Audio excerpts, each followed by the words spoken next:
going specific on stress and what's your idea on stress? Well, I suppose stress is a really important topic for many different reasons. So it's something which invades all of our lives. So every one of us experience stress at different times, but stress means something different to each of us as well. So I always like to see stress as a bit of an umbrella term. So it can it can encompass things like large life events that happen to you. It could be, for example, losing a major final. It could be having to, becoming unemployed, losing a spouse, getting a chronic disease. So they're kind of seen as large life events, but also it can also have small effects. So you've got these things called daily stressors, things that happen to us on a moment-to-moment basis. It could be having to come and record a podcast. It could be having to give a talk. It could be a sporting episode, which are seen as minor stressors. But what I've been interested in over a number of years is trying to understand how both these big stressors and these life events, as well as these minor daily stressors or daily hassles, can impact on our health and well-being and disrupt things. So as a result of that, so stress is anything where you then perceive that there's a demand in your life that you encounter that you feel you don't have the resources to meet. So that's ultimately what a stressor is. When you feel this mismatch between the demand of a situation, so it could be an exam, it could be preparing for a sporting episode, it could be having to give a talk. But if you feel you haven't got the resources to cope with that, that's when you experience stress. So it's how you appraise the event. So that's why what's important to it, it's a psychological construct. It's different for all of us. So Stevie, would you find stressful might be very different to what Chris finds stressful, to what I find stressful. So it's how we appraise that situation. So a lot of it's based on perception of how much you can handle then. Absolutely, yeah it is. Yeah. So it's how you perceive the demand and your resources to meet that. And if we go back in time to how stress evolved, I guess it was more of a mechanism to keep us alive. Is that kind of its evolutionary purpose? That's a great point, Chris. Yeah, that's entirely the case. So stress, so this is the thing, that the role of stress has changed over many, many, many years in evolutionary terms. So the stress response was developed to be an adaptive response. So the idea was, I often give this example where, back in the day, we'll use cave person days, when you might be out on the prairie and you'd encounter a wildebeest, your stress response is there to go, okay, fight or flight. So the idea, that basic flee mechanism, where the body would then mount a response, which is mostly biological, would say, right, let's exit the situation or let's stay and try and meet this demand. And that was the result. So it's an acute response. So it's seen that we should respond, and then the body would act, and then all the other associated mechanisms, physiological mechanisms, would go back to normal. So your heart rate, your cortisol response, your immune response should all then return to normal. But what we know over many years now is that those acute stressors are thankfully fairly rare in most of our lives. And the reason why I argue and others argue that the stress response has become damaging to our health and well-being is that most of the stressors we encounter either are lots of these small minor stressors, which means that the stress response is activated quite frequently.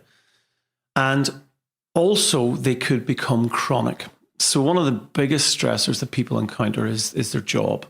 So job stress or job strain is also seen as pervasive. So people who have these really chronically stressful jobs, that means that their stress response system stays switched on.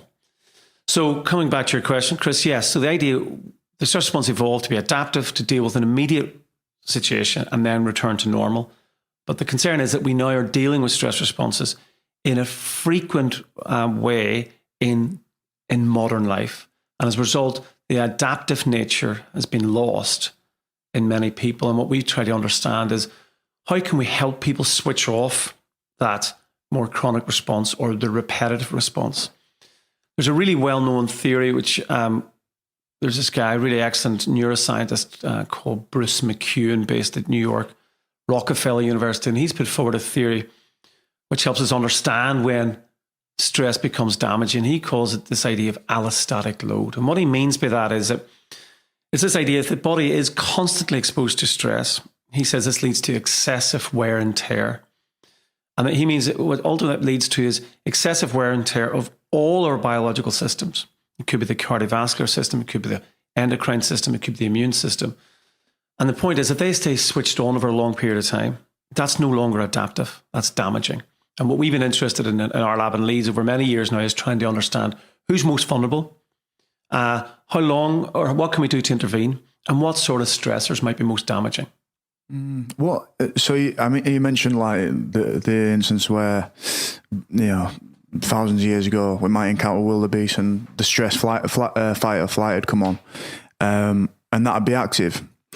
What would be a normal time in that case for that response to kind of, as you say, to kind of like water down or to go down, as opposed to what a normal time is for someone to be stressed now? I know it matters on the event, but like, what would you say is a good time to kind of deal with the stress as a normal kind of reaction of the human body, and then let it come back, return to a normal state of sympathetic nervous system? Sure, that's a great question as well, Stevie. So to me, it's actually not, well, there's two answers to that question. One is, when you encounter any sort of stress, the body should respond in real time.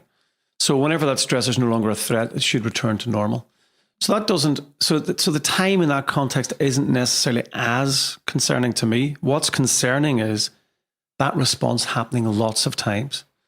So you imagine that's happening to you, multiple times a day, whereas we evolved for that to happen maybe once or twice a day, for example, or even once a day. So the concern is it's the repetitive nature of this. It's the repeat action, which is concerning. But then the second answer to that is, what is also concerning is that, well, let's use cardiovascular reactivity as an example. So there had been a theory for many years, which was that we're just looking at heart disease development, and there's lots of early work looking at stress as linked to heart disease. So what we used to know is that if some people have a large response to a stressor, so they have a greater cardiovascular blood pressure response compared to other individuals, and that was used to be seen as pretty damaging and concerning, that you'd argue that people who had a bigger cardiovascular stress response, that could, to a stressor, either in real life or in the lab, that could predict developing cardiovascular disease or hypertension later on. So there's lots of work looking at that. So that's pretty concerning. But there's also been more recent work considering recovery from stress. So it's kind of touching upon what you said there. So there's also a concern that if some people take longer to recover. So say if let's look at Chris and look at you, Stevie. So we give you both the same stressor. So I take you into our lab. We expose you to a pretty acute stressor.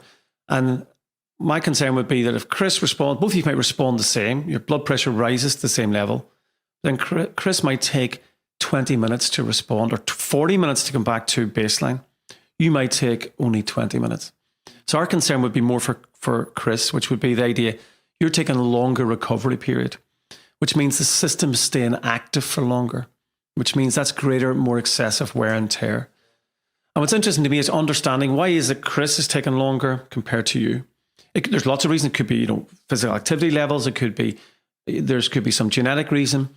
But also, I suppose what I've really been interested in recently is understanding some of the psychological factors which might explain the difference. And one of them is this variable called perseverative cognition, which sounds a bit of a mouthful, but what this basically is the extent to which people worry or ruminate about stressful events. And what could be the case in Chris's example might be that Chris, when he encounters a stressful event, he spends more time worrying and ruminating. And I think it's something we should talk more about, because it's a really important variable. And that worry and rumination is keeping the stress response switched on. Whereas you, over time, Stevie, you may have learned either to switch that off, or you're just the sort of person who doesn't worry and ruminate to the same extent. So your stress response will return to normal more quickly. So I think that's a really important individual differences where we as psychologists and psychological scientists can try and help people to intervene and to cope better, which helps them switch off that response more quickly.